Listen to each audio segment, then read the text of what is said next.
عندي مأخذ لأحد المشاهد. طبعا هذا المشهد بيجمع تاج والتجار اللي عم بيساعدوا الثوار أو عم بيساعدوا القمصان الجليدية. لما أخذوه بعد العزاء اجتمعوا معه بغرفة كان فيها كراسي خيزران، كان الكومبوزيشن أو التكوين كان جميل جدا ورائع، وكان التصوير والإضاءة والكوادر والإخراج كانوا بمستوى عالي جدا بفارق كبير عن باقي الأعمال السورية. لكن لفت نظري أمر إنه الإضاءة، واللي هي إضاءة الدوش واللي بتكون موجهة للأسفل، واللي هي بتحاكي إضاءة اللمبة اللي بالسقف، هي مشكلة خيال عند العين. يعني هي واصلة لهون ومغطية العين مثل ما هيك عم بيصير معي بالضبط. عيون الممثلين كانت سوداء، تقريبا سوداء، واضح منها 20% شيء خفيف كثير. فكان هذا الموضوع مقلق. فأنا شعرت إنه يعني هي اللقطة كانت تظهر لي الشخصيات بالشخصيات الغامضة. هي اللقطات أو هذا النوع من الإضاءة له ثلاث احتمالات: إما هو إخفاء المشاعر، إخفاء الغدر، أو هالشخصيات هي شخصيات شريرة أو شيطان. ولكن هي الناس ما لا أشرار. يعني أنا أظن إنه تاج لسه كان بهي الحلقة مو واضح إنه هو عم بيخون ولا ما عم بيخون، ولكن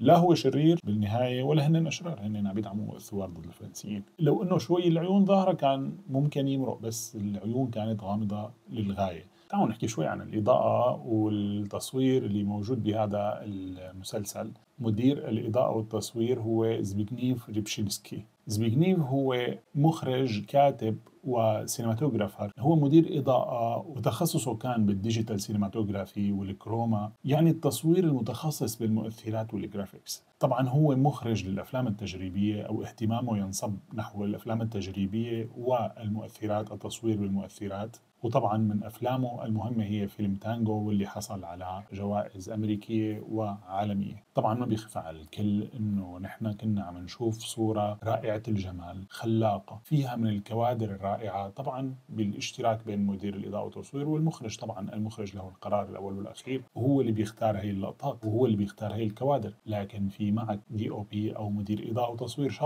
شاطر وفنان، بيضوي لك المشهد المسائي والليلي والمعتم، لأنه نحن مشاهدنا كلها هي عبارة عن دمشق القديمة، فما في هذا الكم الهائل من الإضاءة.